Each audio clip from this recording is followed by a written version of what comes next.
But these are the 10 areas. Think of them like puzzle pieces. If you only have a couple, you're going to miss something that's going on in your life. And anything that happens in our personal, professional lives will fall under one or multiple categories.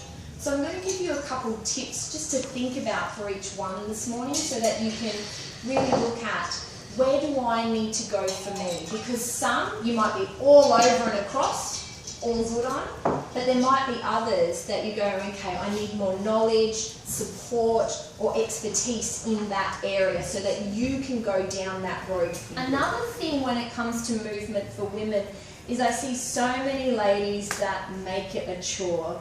I've got to go to the gym, I have to run, I've got to... It's another to-do thing. It's something that they hate. Why are you doing that? Why not find something that you're really interested in? So, for example, I horse ride. I do a bit of dressage, jumping, pleasure riding. I never grew out of the little girl that loves ponies phase. So I never feel like it's a chore to go for a ride. It's something I'm passionate about. It's something I want to do. And you know, it doesn't have to be that big. It might be simply you love going for a walk on the beach. Or it might be something that you've never had the balls to try. I had a client tell me the other week how she's always wanted to try belly dancing, but just hasn't had the guts to do it. I'm like, just go to a class, see if you like it. We tend to make movement a chore, and I want you to try and make it more fun. Another thing I want women to take away from the nutritional aspect is there is no such thing as a cookie cutter approach. If you're doing a one-size-fits-all diet, they are not respecting you flat out. Look at each woman in this room. Look how different you all are on the outside. From a biochemical level, the size, shape, colour, even location of your organs is as unique as your thumbprint. So there's an individual diet for each one of you. And it's finding the right formula that you can withstand for your entire life. So those are a couple of things to think about when it comes to nutrition. Sleep cycles is a really funny one for ladies because we're all so busy nowadays that ladies tend to forget that sleep's kind of important. I have so many business women in particular that are up till midnight, 1, 2 a.m. and then up at spotty farts ready to go again. Sleep is free. And there is nothing on the planet that restores the body like sleep does. No pill, no coffee, no potion, no nothing will revamp the system like sleep does. Doesn't matter how many lights or how much technology we have nowadays, our bodies are still hardwired with the earth and with the sun. Here's another statistic for you. The average Australian woman thinks 68,000 thoughts a day. Over 95% of those are negative in nature. We have already screwed ourselves over before we get past the thinking phase. And here's the thing as to why it's so important for your health. This runs all of this. So we want to get to the center of the problem. A lot of people talk about, self-sabotage or mental and emotional issues or whatever it is.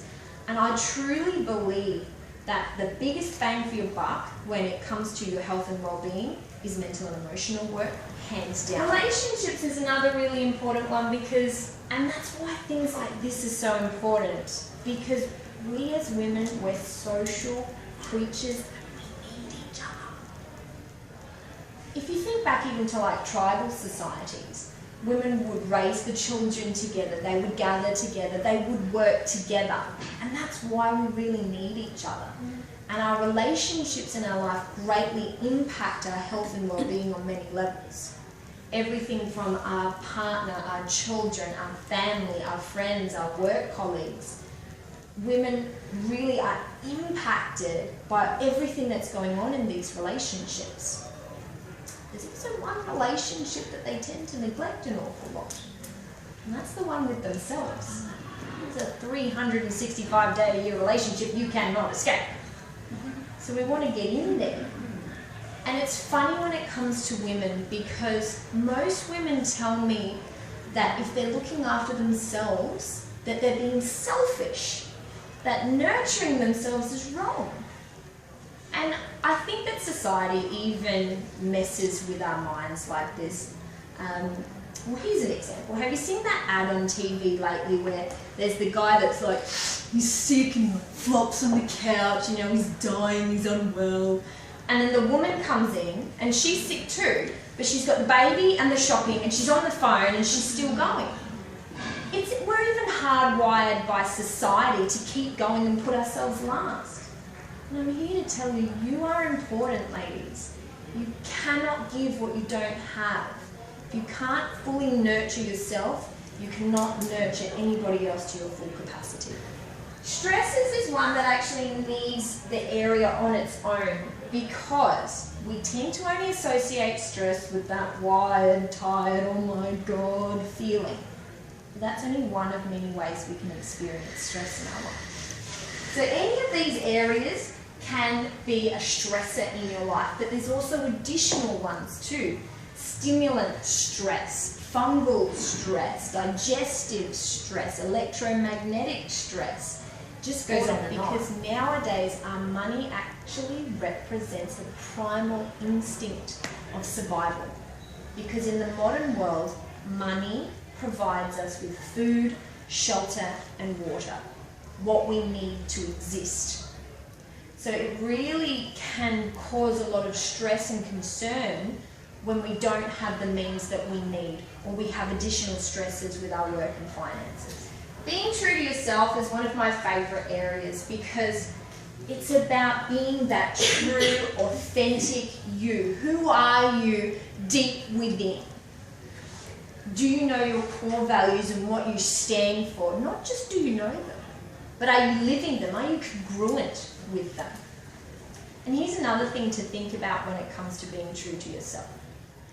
Do you know what your dreams are, or maybe their goals or aspirations, what you want to experience in life? Think of them kind of like a bucket list if you have to.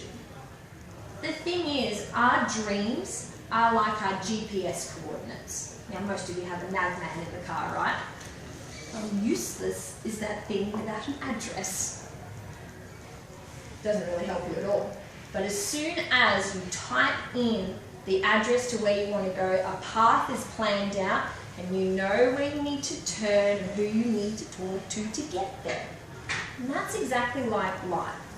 So knowing that and working towards that is also really important. I want to finish just with a little quote today because I think this is just a nice little one to make us ponder. It's called, "What is your health worth?" Could you earn a living without your health? Could you play and enjoy life without your health? Could you go anywhere in the world and buy health? And what price would you put on your health if you could sell it? The next time you feel you're too financially short or you feel you're too busy, ask yourself this question in all seriousness.